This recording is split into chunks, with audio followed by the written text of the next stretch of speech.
우리가 함께 은혜 받고자 하는 말씀의 제목은 하나님의 큰 사랑과 은혜의 복음, 하나님의 큰 사랑과 은혜의 복음이라는 제목으로 예비하신 은혜 받기를 원합니다. 이 땅에 사는 모든 사람들은 개인용 휴대전화를 사용하고 있습니다. 아마 극히 소수의 사람들을 제외하면 아마 그럴 것이라고 생각이 되어집니다. 휴대전화의 기능은 단순히 통화만 하는 것이 아닙니다.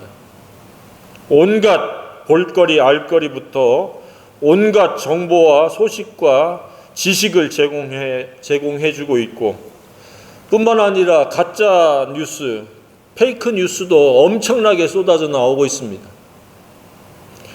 이 시대는 이렇게 조그만한 스크린, 이 휴대전화에 사람들이 빼앗기는 시선과 관심과 그 에너지가 아마 이루 말할 수 없으리라고 생각이 되어집니다. 더 나아가서 이 작은 휴대폰으로 개인 금융거래와 경제활동의 주체가 되기도 합니다. 뿐만 아니라 카메라 기능도 하고 있습니다. 그래서 수만 장의 그 사진을 저장할 수가 있고 촬영을 할 수가 있습니다. 정말로 놀라운 일이 아닐 수 없습니다.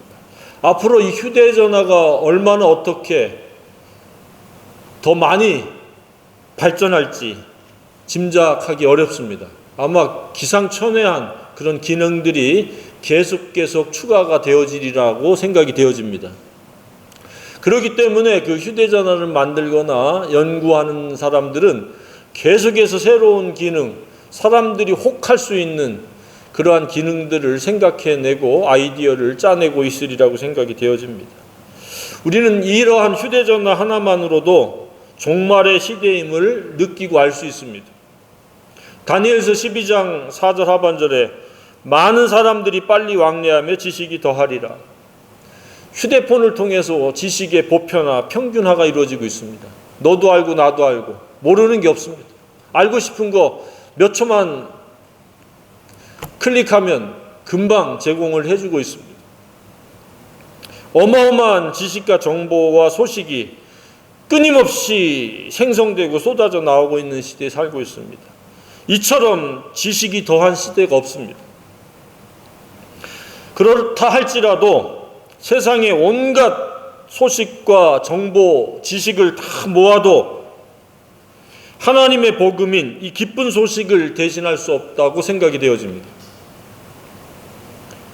하나님의 이 복음, 이 기쁜 소식은 우리가 두 단어로 이해할 수 있습니다. 그 첫 번째는 큰 하나님의 사랑입니다. 그냥 사랑이 아니고 하나님의 크신 사랑입니다. 두 번째는 하나님의 큰 은혜입니다. 따라서 복음은 하나님의 사랑과 은혜입니다. 그것이 완성되기 위해서 예수님의 희생과 순종, 복종이 따랐던 겁니다. 전적으로 하나님과 예수 그리스도로 말미암는 것이 바로 복음입니다. 그래서 복음은 누구에게나 공평합니다. 회개하고 믿으면 죄를 한 번도 안 지은 것처럼 우리를 용서하시는 은혜입니다. 우리는 오늘 이 본문을 통해서 이러한 하나님의 크신 사랑과 은혜가 무엇인지를 입체적으로 조명해 볼 수가 있습니다. 이 복음은 우리의 노력이 1%도 0.1%도 개입이 되지 않았습니다. 전적인 하나님의 선물입니다. 그냥 선물이 아니라 최고의 선물이라고 믿습니다. 따라서 이 구원받았다는 것, 죄사함을 받았다는 것을 우리는 자랑할 수가 없습니다. 구원하신 하나님, 우리에게 사랑과 은혜를 베푸신 그 하나님을 높여야 되고 그 하나님을 자랑해야 될 줄로 생각합니다. 우리가 까딱 잘못하면 내가 잘나서 구원받은 것인 양 나를 높이고 내가 특별한 존재인 양 부각시키려고 하는 그러한 경향도 있을 수 있습니다. 그런데 전적인 하나님의 사랑과 은혜인 줄로 믿습니다. 따라서 하나님을 높여야 되고 하나님을 자랑해야 될 줄로 믿습니다. 그리고 하나님을 우리는 전파해야 될 줄로 믿습니다. 그럼 이런 하나님의 사랑과 은혜로 이루어진 이 복음, 기쁜 소식은 무엇인가? 첫 번째는 허물과 죄로 죽었던 우리를 살리신 은혜와 사랑이라는 사실입니다. 우리는 과거에 죽었던 자들입니다. 육체가 움직인다고 살아있는 것이 아닙니다. 하나님과 올바른 관계를 맺기 전에는 누구든지 죽은 자입니다. 그런데 우리는 하나님의 큰 사랑과 은혜로 말미암아 우리는 하나님의 자녀로 거듭 태어났고 하나님과 사랑의 관계를 맺었습니다. 과거에 불순종했던 죄로부터 완전히 씻음을 받고 은혜를 입은 사람들이라고 믿습니다. 여기서 허물과 죄라는 것은 불순종과 죄라고 이렇게 번역하는 것이 더 타당합니다. 그래서 우리는 하나님의 존재에 대한 불신이 아니라 하나님의 의도와 목적을 거역한 존재들입니다. 그러니까 내 뜻 내 마음대로 살아간 겁니다. 조금 더 구체적으로 이 생각을 진전시키고 유추하면 사탄의 의도와 목적대로 살아간 겁니다. 사탄의 의도와 목적은 하나님의 뜻을 거역하는 거고 대적하는 겁니다. 창세기에서 나오는 그 타락의 사건도 그렇습니다. 하나님의 의도와 목적은 선악을 알게 하는 나무를 먹는 것이 아닙니다. 생명나무를 먹고 영생하는 겁니다. 그런데 사탄은 먹지 말아야 될 하나님께서 먹지 말라고 하신 선악을 알게 한 나무를 먹어도 안 죽는다 거짓말해가지고 먹게 했습니다. 한마디로 하나님의 뜻을 거역한 겁니다. 그래서 이 허물이라고 하는 것은 하나님의 의도와 목적을 거역하는 겁니다. 그래서 타락이라고 하는 것은 불순종했다라는 의미입니다. 불순종이라고 하는 것은 하나님의 의도대로 살지 않고 사탄의 의도와 내 뜻대로 살아가는 겁니다. 그리고 그렇게 살아가는 다수가 옳다라고 떠들어대고 옳다라고 그렇게 주의 주장을 펼치는데 그것에 합류하는 것이 그것에 동조하는 겁니다. 우리는 오직 하나님의 의도와 목적대로 살아야 될 피조물인 줄로 믿습니다. 이것이 구원하시고자 하는 의도입니다. 그래서 오늘 본문에서는 너희들이 과거에는 누구였느냐? 불순종하는 아들들 가운데 역사하는 영을 따르던 자들이다. 공중 권세 잡은 자, 어둠의 권세, 사탄 마귀를 이야기하는 겁니다. 복음으로 하나님의 자녀가 되지 아니한 자들은 바로 이렇게 어둠의 권세, 불순종의 아들들 가운데 역사하는 영이라는 사실입니다. 그런데 예수 그리스도 안에서 우리가 거듭난 자들은 은혜로 말미암아 사랑으로 말미암아 그러한 어둠의 권세와 결별이요 단절이라는 의미입니다. 그리고 3절은 바로 그겁니다. 그렇게 불순종하는 하나님의 뜻을 거역하면서 살아가는 허물로 살아가는 자들의 특징은 욕심이며 마음에 원하는 대로 하는 것이다. 자기가 스스로 주인이요 왕이 돼서 자기 뜻대로 삶을 펼치는 겁니다. 그런데 그렇게 된 대상들은 진노의 자녀이었더라. 그런데 이러할 때에 하나님의 무엇이 개입됐습니까? 하나님의 긍휼이 개입이 된 겁니다.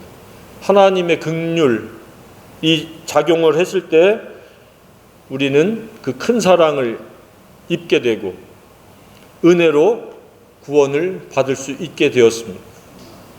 이보다 놀라운 기쁜 소식이 어디 있습니까? 그래서 우리가 예수님을 믿는다라고 하는 것은 하나님께서 마련해 놓으신 기쁜 소식에 우리가 순종하는 것이다. 여기서 순종이라는 말은 매우 중요합니다. 그래서 믿는 것도 순종의 시작과 같은 것입니다. 믿으라고 하는 말씀에 대한 순종입니다. 그러니까 믿지 않는 것은 믿지 않는 것이면서 믿는 것에 대한 것을 불순종하는 겁니다. 결국은 불순종입니다. 저와 여러분은 믿음에 의한 계속된 순종의 사람이기를 원합니다. 세 번째는 뭡니까? 죽어 있다는 것은 육체가 중심이 되어서 욕심대로 살아가는 것이다. 그런데 이 불순종의 삶의 행태에서 구원받은 것은 소극적 입장과 적극적인 입장으로 나뉘어서 설명하고 있습니다. 그 소극적 입장은 예수 그리스도에 의한 예수 그리스도와 동일한 대상으로 우리를 삼으셨다. 살리신 것이란 무엇이냐? 우리를 살리셨다라는 말을 하고 있는데 5절에 허물로 죽은 우리를 그리스도와 함께 살리셨고 가로 열고 너희는 은혜로 구원을 받은 것이다. 구원받았다는 것은 새롭게 살아났다라는 의미를 지금 설명을 하고 있습니다. 그 살아났다라는 것은 바로 예수 그리스도와 우리를 동등한 그러한 존재요 피조물이요 예수 그리스도와 연합되어져 있는 인격체로 하나님 우리를 대하신다는 사실입니다. 그래서 여기서 함께라는 말을 3번이나 연거푸 쓰고 있습니다. 그리스도와 함께 살리셨고 함께 일으키사 예수 그리스도와 함께 하늘에 앉으시니 이 놀라운 은혜가 아닐 수 없습니다. 우리를 함께 살리셨고 함께 일으키셨고 함께 하늘에 앉으셨다. 이러한 하나님의 은혜는 앞으로도 영원히 유효하다고 믿습니다. 우리는 예수 그리스도와 하나입니다. 그래서 예수 그리스도와 함께 살리셨고 일으키심을 당하고 하나님 그 하늘의 보좌에 앉혀진 그러한 피조물의 존재라는 사실입니다. 충분히 자긍심을 가져도 된다고 생각이 되어집니다. 이처럼 믿는 것을 순종한 자들에게는 구원을 받은 것이요 이러한 3가지 함께 예수님과 함께 살리셨고 예수님과 함께 일으키심을 받았고 예수님과 함께 하늘에 앉히신 자들이 됐다는 사실입니다. 그래서 우리가 이 구원이라고 하는 말은 단순히 죄사함을 받았다라고 하는 것보다는 훨씬 더 폭넓은 의미가 우리에게 담겨져 있습니다. 우리를 핍박하면 곧 예수를 핍박하는 것과 다를 바가 없습니다. 우리를 축복하면 예수 그리스도를 축복하는 것과 다를 바가 없습니다. 그래서 우리는 항상 예수와 분리된 그런 피조물이 아니라 예수님과 하나 된 피조물입니다. 그래서 예수 그리스도를 회개하고 믿는다라는 것은 이와 같이 놀라운 하나님의 그 은총이 우리와 함께한다는 사실입니다. 우리가 순종이라는 말이 나왔기 때문에 조금 더 살펴보면 그렇습니다. 회개하는 것도 순종입니다. 철저하게 누가 대신해 줄 수가 없고 각자가 돌아서는 겁니다. 불순종하던 것을 순종하는 것으로 바뀌는 겁니다.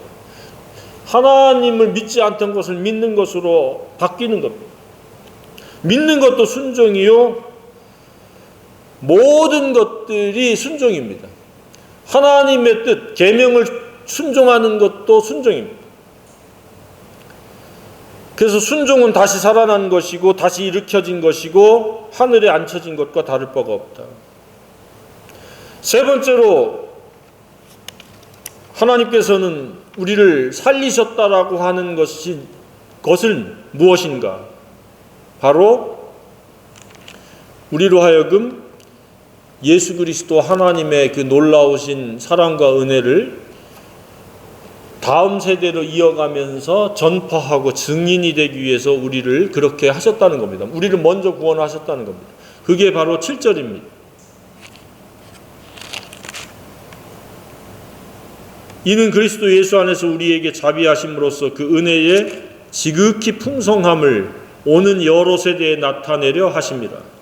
오는 여러 세대, 다음 세대를 이어가는 복음의 증인이요 은혜의 놀라움을 그들로 하여금 알도록 하게 하시기 위해서 우리를 살리시고 건지시고 일으키셨다고 말씀을 하고 있습니다. 그래서 우리는 우리 생애 속에서 다음 세대를 품고 다음 세대에 대한 복음에 대한 책임과 역할을 우리는 생각해야 됩니다. 뿐만 아니라 예수님의 그 역할을 우리가 대신하기 위해서 우리를 구원하셨다라고 말씀을 하고 있습니다. 그래서 이 결론적으로 구원의 목적은 무엇입니까? 바로 10절에 함축해서 말씀하고 있습니다. 우리는 그가 만드신 바라 그리스도 예수 안에서, 우리가 예수로 구원받았죠. 그래서 그 예수 안에서 선한 일을 위하여 지으심을 받은 자니 이 일은 하나님이 전에 예비하사 우리로 그 가운데 행하게 하려 하심이라.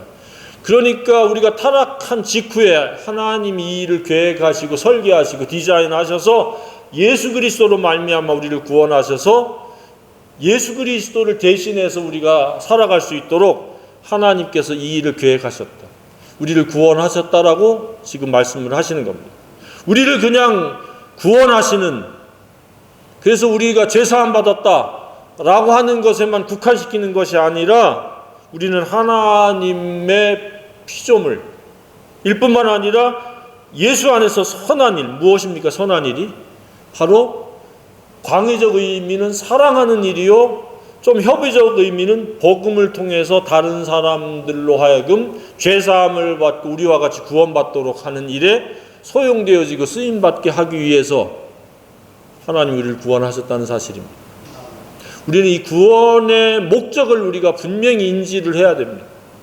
많은 사람들이 구원받은 것에만 초점이 맞춰 있고 구원의 목적은 간과하는 경우가 많이 있는데, 우리를 먼저 구원하신 것은 다음 세대에게 하나님의 은혜와 사랑을 나타내는 것이요, 선한 일, 하나님의 의도와 목적대로 살아가는 것을 공유하고 그것이 무엇인지 모범이 되고 본을 보일 수 있기를 원하시는 겁니다.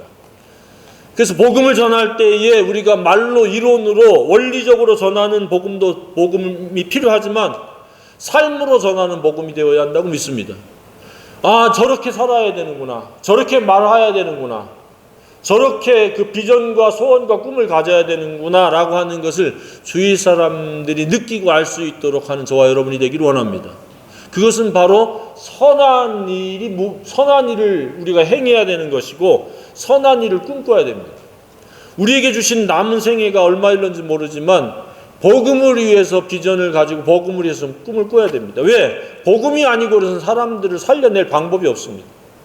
임시적으로 도울 수는 있을지 몰라도 궁극적으로 영생을 얻게 하고 영원히 그들을 사탄 마귀 귀신으로부터, 공중권세 잡은 자로부터, 진노의 대상인 데서부터 건져낼 수 있는 방법은 오직 복음 예수 그리스도 외에는 없는 줄로 믿습니다. 그래서 너희는 그 은혜로 인하여 믿음으로 말미암아 구원을 받았으니 이것이 너희에게서 난 것이 아니요 하나님의 선물이라고 선언하고 있습니다. 결코 인간의 노력이나 지식이나 열심으로 정성으로 구원받는 것이 아니라 전적으로 하나님과 예수 그리스도에 의해서 이루어진 것에 대한 믿음으로 우리가 그것을 영접했을 때 우리를 어둠의 권세에서부터, 진노에서부터, 불순종에서부터 우리를 완전히 변화시켜서 순종자로, 복음을 전하는 자로, 하나님의 사랑과 은혜를 다음 세대에게 증거하는, 전파하는 그런 사람들로 세워나가는 줄로 믿습니다. 그래서 우리는 이 하나님의 크신 사랑과 은혜에 의한 이 복음이 우리 자신에게만 머무는 것, 지나치게 나에게만 국한되어져 있는 것은 아닌가라고 하는 것을 살펴봐야 됩니다. 그래서 우리는 자나깨나 우리는 이 복음이 전파되기 위해서 쉬지 않고 기도해야 될 줄로 믿습니다. 그냥 적당히 해가지고 사탄 마귀를 거꾸라뜨릴 수가 없습니다. 자기의 영역과 자기의 그 올무에 그 결박되어져 있는 진노의 영, 불순종의 영에 속한 자들을 사탄이 그렇게 호락호락 내주지 않습니다. 피 튀기게 기도로 싸워서, 선을 위한 싸움을 싸워서 우리는 그들을 건져내야 되고 그들을 올무에서 빼내야 됩니다. 결박에서 풀어내야 됩니다. 그 역할을 저와 여러분들에게 우리 주님이, 하나님께서 예수 그리스도를 통해서 구원하신 목적이요 우리에게 위임하신 소명이요 사역인 줄로 믿습니다. 이 일 때문에 하나님이 우리를 복주시기를 원하시는 겁니다. 복음을 위해서 헌신되어 있고 우선순위를 두면 그 생애가 훨씬 더 하나님의 그 은혜를 경험할 수 있는 기회가 되어지리라고 믿습니다. 자꾸 욕심으로 좌측으로 기울어지고 정욕으로 우측으로 기울어지고 이 생의 자랑과 허세로 좌우로 왔다 갔다 하니까 우리가 제한된 복만 받는데 무한대의 복을 받고 무한대의 하나님의 은혜를 경험하기 위해서 우리는 복음을 위해서 헌신해야 됩니다. 복음의 우선순위를 둬야 됩니다. 하나님이 우리를 긍휼히 여기셨듯이 우리도 우리 주변 사람들이 나에 대한 호불호에 따라서 내가 반응하는 것이 아니라 예수가 있는지 없는지, 그가 구원받았는지 받지 않았는지, 복음을 아는지 모르는지에 따라서 긍휼히 작용하고 긍휼로 반응할 수 있는 저와 여러분이 되어야 할 줄로 생각합니다. 우리는 그냥 굉장히 어린아이처럼 나에게 호의적이고 나에게 대해서 친절하고 나에 대해서 호감을 가지면 나도 그렇게 반응을 하는 것은 누구나 할 수 있습니다. 그렇지 않음에도 불구하고 내 주변에 있다. 나에 대해서 비호감이요, 나에 대해서 적대적이요, 때로는 나에 대해서 참 나쁜 그런 감정을 가지고 있다 할지라도 긍휼로 그들을 대할 수 있기를 바랍니다. 그리고 그런 사람들 중에 복음을 모르면 더더욱 긍휼히 여겨서 복음을 알 수 있는 기회로 만들어 나갈 수 있는 저와 여러분이기를 원합니다. 그냥 나한테 잘해주는 사람, 나한테 편리한 사람, 그냥 쉽고 늘 가까이 있는 사람들에게 끼리끼리 모여서 살아가는 것은 복음의 진보를 이룰 수가 없습니다. 우리에게 거세게 반대하는 사람들도 긍휼로 말미암아, 피 튀기는 그 기도로 말미암아 그들의 마음을 변화시켜 주기를 우리 주님께 호소하면서 복음을 전해야 된다고 생각이 되어집니다. 하나님의 크신 사랑과 크신 은혜는 저와 여러분에게만 국한시킬 수 없는 모든 사람에게 필요한 것입니다. 그리고 이 복음을 전하는 일은 하나님의 뜻에 순종하는 아름다움입니다. 순종할 때 아름다움입니다. 성경에 보면은 좋은 나무, 아름다운 열매를 계속 강조하고 있는데 하나님의 의도와 목적대로 선을 위해서 살아갈 때, 복음을 위해서 살아갈 때 그것이 아름다움이요, 그것이 순종인 줄로 믿습니다. 순종하지 않는 것은 아름답지 못한 겁니다. 추한 겁니다. 나쁜 겁니다. 나쁜 삶을 살아가는 겁니다. 그런 생애는 미래를 기대할 수가 없습니다. 그래서 쉬지 않고 기도하는 것은 복음을 전하기 위해서도 기도하지만 우리가 끊임없이 불순종할 것이냐 순종할 것이냐의 그 양자 선택에 있어서 순종을 선택하기 위해서 끊임없이 쉬지 않고 기도하는 겁니다. 그렇지 않으면 우리는 불순종 모드로 바뀝니다. 욕심이 나를 그냥 끌어가는데도 내가 욕심에 끌려가는지도 모릅니다. 정욕에 끌려가면서도 정욕에 끌려가는지 모르고 삶의 허세가 나를 갖다가 올무로 묶는데도 불구하고 그것을 분별해내지 못하는 겁니다. 그러나 기도하게 되면 금방금방 알아차리고 감각되어집니다. 아, 내가 욕심이구나. 내가 정욕으로 반응하고 있고 내가 긍휼로 반응하지 않고 쓴뿌리로 반응하고 있고 적대심을 가지고 대하고 있고 금방금방 스스로 느낍니다. 그런데 기도하지 않으면 그냥 그게 당연한 것이고 그것이 그냥 그것을 합리화시키면서 살아가는 경우가 많이 있습니다. 우리는 달라야 됩니다. 비신자하고 틀림없이 달라야 됩니다. 그들은 우리에게 적대감을 가질지라도 우리는 긍휼로 반응할 수 있어야 됩니다. 더더욱 복음으로 반응할 수 있어야 됩니다. 왜냐? 우리는 복음으로 하나님의 큰 사랑, 큰 용서, 큰 은혜, 그 오래 참으심을 입은 자들입니다. 나는 그렇게 받아놓고 다른 사람에 대해서는 하나님의 사랑과 긍휼과 은혜로 반응하지 못한다라고 하면 그것을 가리켜서 이율배반이라고 말을 합니다. 우리는 우리 받은 사랑대로 그렇게 반응할 수 있기를 원합니다. 기도하면 그렇게 됩니다. 기도하지 않으면 내가 육신으로 반응합니다. 혈기로 반응합니다. 적대감으로 반응을 합니다. 그래서 불순종하는 허물과 죄로 죽어있는 자들을 살려내는 일에 한결같이 귀하게 쓰임받기를 소망합니다. 남은 생애가 선한 일을 위해서 좀 더 구체적으로는 복음을 위해서 계획되어지고 비전을 가지고 시간과 물질과 재능이 사용되어지고 모든 노력과 수고가 복음을 위한 수고와 노력으로 지향되어지기를 주님의 이름으로 축복합니다.